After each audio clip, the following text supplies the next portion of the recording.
ဒီနေ့မှာတော့ထမင်းမမင်းလေးစားကြပါတယ်ဆိုတဲ့သူတွေအတွက်ရှယ်ဟင်းလေးတစ်ခွက်ချက်ပြပါမယ်။နူးညံ့ပြီးတော့အရသာစွဲကြံစေခဲ့မဲ့ဝက်ကလီစာချက်နည်းလေးပါ။အရသာကောင်းပြီးတော့အမြင်နဲ့ရင်ထမင်းမစားခင်ဗိုက်စာသွားစေရမယ်လို့အာမခံပါတယ်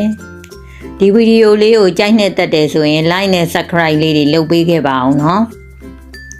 ပထမဆုံးဝက်ကလီစာလေးတွေကိုအတုံးသေးသေးလေးတွေတုံးရပါမယ်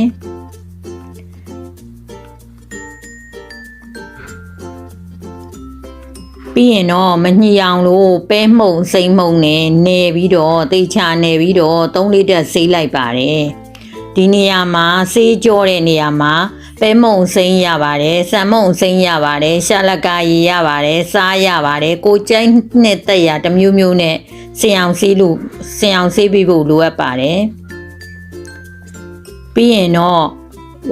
လှုပ်ဝက်ချက်ကတော့မညှိအောင်လှုပ်ဝက်ချက်ကတော့မီးပိုပေါ်မှာခဏလေးပြုတ်လိုက်ရပါတယ်ပြုတ်ပြီးတော့အဲ့ဒီရေတွေတွန်ပြီးတော့တန့်စင်ကြအောင်ဆေးကြောရပါမယ်နော်အခုဆိုဝက်ကလီစာဟင်းလေးစချက်ပါပြီပထမဆုံးကြက်သွန်နီထောင်းနာတာလေးထည့်ပါတယ်ဂျင်းနဲ့ကြက်သွန်ပြူထောင်းနာတာလေးထည့်ပါတယ်ငရုတ်သီးရောင်နဲ့မုံထည့်ပါတယ်အချိုမုံအစားတို့ငါးမုံထည့်ပါတယ်တကြားထည့်ပါတယ်စားထည့်ပါတယ်စနွင်းလေးထည့်ပါတယ်စီထည့်လိုက်ပါတယ်ငရုတ်ကောင်းမှုန်လေးလည်းထည့်လိုက်ပါတယ်နော်ပြီးရင်တော့အားလုံးကိုတမအောင်နေပေးပါတယ်နေပြီးပြီဆိုရင်တော့ဝက်ကလီစာမြုပ်ယုံလေးထည့်လိုက်ပါတယ်ဥဆိုရင်တော့ဝက်ကလီစာဟင်းစချက်နေပါပြီ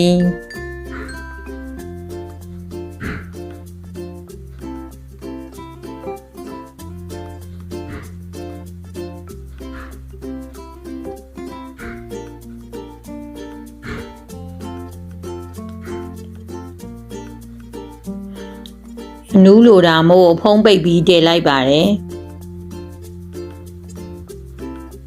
ခုဆိုရင်စီပြန်လာပြီးဖြစ်တဲ့အတွက်မဆလာလေးအုပ်လိုက်ပါတယ်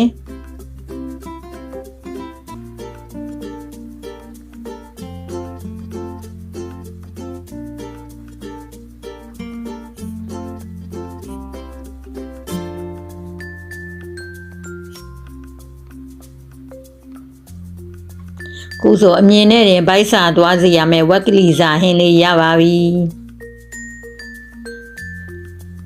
ကြည့်ရှုပေးတဲ့အတွက်အားလုံးကိုကျေးဇူးအများကြီးတင်ပါတယ်ဗီဒီယိုလေးကိုကြိုက်နှစ်သက်တယ်ဆိုရင် like နဲ့ subscribe လေးလုပ်ပေးခဲ့